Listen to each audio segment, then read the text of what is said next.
महाभारत काल के 5 श्राप जिन्हें आज भी भुगत रहे हैं लोग। मित्रों, यूं तो आपने महाभारत से जुड़ी कई कथा सुनी होगी, परंतु महाभारत से जुड़ी कई ऐसी कथा हैं जिससे आज भी हिंदू जनमानस अनजान है। आज की वीडियो में हम आपको बताएंगे महाभारत काल में दिए हुए कुछ ऐसे श्राप के बारे में जिसके बारे में ये माना जाता है कि उन श्रापों को आज भी जनमानस भुगत रहे हैं। दोस्तों, स्वागत है आपका हमारे चैनल हिंदुइज्म वर्ल्ड पर। आपसे विनती है कि वीडियो को पूरा जरूर देखें और चैनल पर नए हो चैनल को सब्सक्राइब जरूर कर दें। तो आइए शुरू करते हैं आज के वीडियो। पहला श्राप युधिष्ठिर द्वारा स्त्री जाति को दिया गया था। महाभारत में दिए गए श्रापों में युधिष्ठिर का स्त्री जाति को दिया गया श्राप सर्वविदित है। महाभारत में वर्णित कथा के अनुसार जब कुरुक्षेत्र में युद्ध के दौरान अर्जुन ने महारथी कर्ण का वध कर दिया था, तब पांडवों की माता कुंती उसके सबके पास बैठकर विलाप करने लगी। यह देखकर पांडवों को बड़ा ही आश्चर्य हुआ कि आखिर ऐसा क्या बात है जो हमारी माता हमारे शत्रु के सब पर अपना आंसू बहा रही है। तब श्रेष्ठ पांडव युधिष्ठिर अपनी माता कुंती के पास गए और उन्होंने देवी कुंती से पूछा,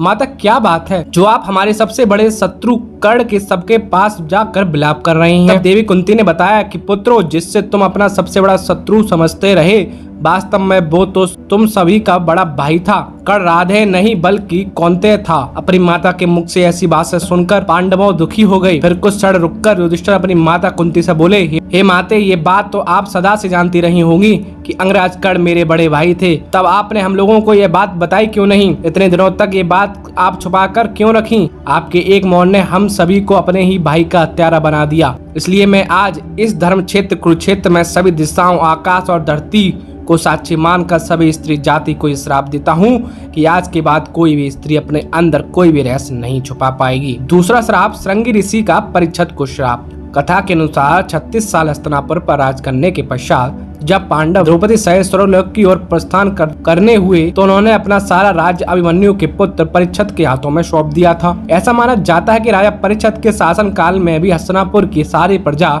युधिष्ठिर के शासनकाल की तरह ही सुखी थी, परंतु कहते हैं ना कि होनी को कौन टाल सकता है। एक दिन राजा परीक्षित रोज की तरह वन में आकेट खेलने के लिए गए। तभी उन्हें वहां एक समीक नाम के ऋषि दिखाई दिए। वे अपनी तपस्या में लीन थे और मौन व्रत धारण कर रखा था, परंतु ये बात राजा परीक्षित को मालूम नहीं थी। इसलिए राजा परीक्षित ने कई बार ऋषि समीक को आवाज लगाई, लेकिन उन्होंने अपना मौन धारण रखा। यह देखकर राजा परीक्षित को क्रोध आ गया और उन्होंने क्रोध में आकर ऋषि के गले में एक मरा हुआ सांप डाल दिया। उधर जब ये बात ऋषि समीक के पुत्र श्रृंगी को पता चली तो उन्होंने राजा परीक्षित को श्राप दिया कि आज से 7 दिन बाद राजा परीक्षित की मृत्यु तक्षक नाग के डसने से हो जाएगी।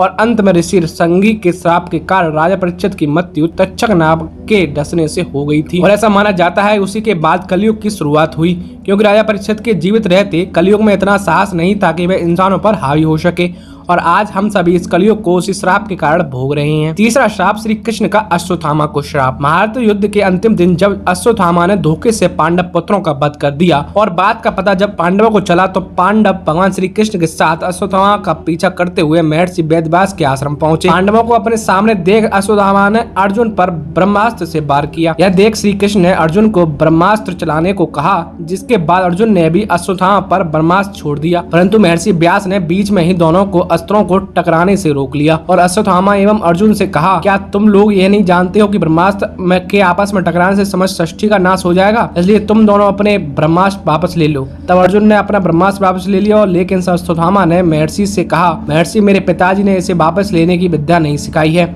इसलिए मैं इसे वापस नहीं ले सकता। और इसके बाद उसने ब्रह्मास्त्र की दिशा बदलकर अभिमन्यु की पत्नी उत्तरा के गर्भ की ओर छोड़ दिया। यह देख भगवान श्री कृष्ण ने अश्वत्थामा को श्राप दिया कि तुम 3000 वर्ष तक इसी पृथ्वी पर भटकते रहोगे और किसी भी जगह किसी पुरुष के साथ तुम्हारी बातचीत नहीं हो सकेगी। तुम्हारे शरीर से पीप और लघु की गंध निकलेगी, इसलिए तुम मनुष्यों के बीच नहीं रह सकोगे, दुर्गम वन में ही पड़े रहोगे। और इसी कारण आज भी माना जाता है कि अश्वत्थामा आज भी जीवित है। चौथा श्राप मांडव्य ऋषि का यमराज को श्राप। भारत में मांडव्य ऋषि का वर्णन आता है। देवा राजा ने भूलवश न्याय में चूक कर दी और अपने सैनिकों को ऋषि मांडव्य को सूली पर चढ़ाने का आदेश दे दिया, परंतु जब बहुत लंबे समय तक भी सूली में लटकने पर ऋषि के प्राण नहीं गए तो राजा को अपनी भूल का एहसास हुआ तथा उन्होंने ऋषि मांडव्य को सूली से उतरवाया तथा अपनी गलती के लिए माफी मांगी। इसके बाद ऋषि मांडव्य ने यमराज से मिलने गए तथा उनसे पूछा कि किस कारण मुझे झूठे आरोप में सजा मिली।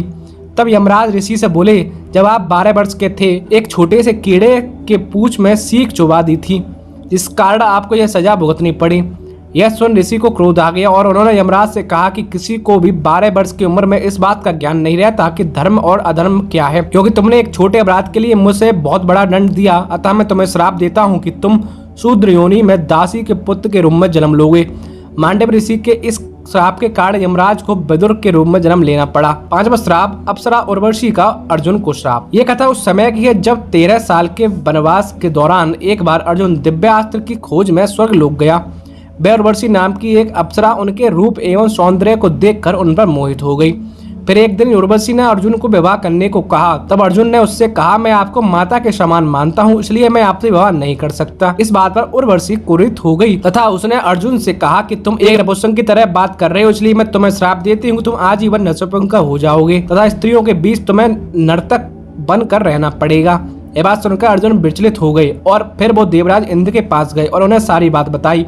उसके बाद देवराज इंद्र के कहने पर उर्वशी ने अपने श्राप की अवधि 1 साल के लिए सीमित कर दी। तब इंद्र ने अर्जुन को सांत्वना देते हुए कहा कि तुम्हें घबराने की जरूरत नहीं है, यह श्राप तुम्हारे वनवास के समय वरदान के रूप में काम करेगा और अज्ञात के समय तुम नर्तिका के वेश में कौरवों की नजरों से बचे रहोगे। दोस्तों, आज की वीडियो के लिए इतना ही। उम्मीद है कि आपको ये वीडियो पसंद आएगी। वीडियो अच्छी लगी तो लाइक करें, कमेंट करें, शेयर करें और चैनल पर नए हो चैनल को सब्सक्राइब करना बिल्कुल ना भूलें। जय श्री कृष्णा दोस्तों।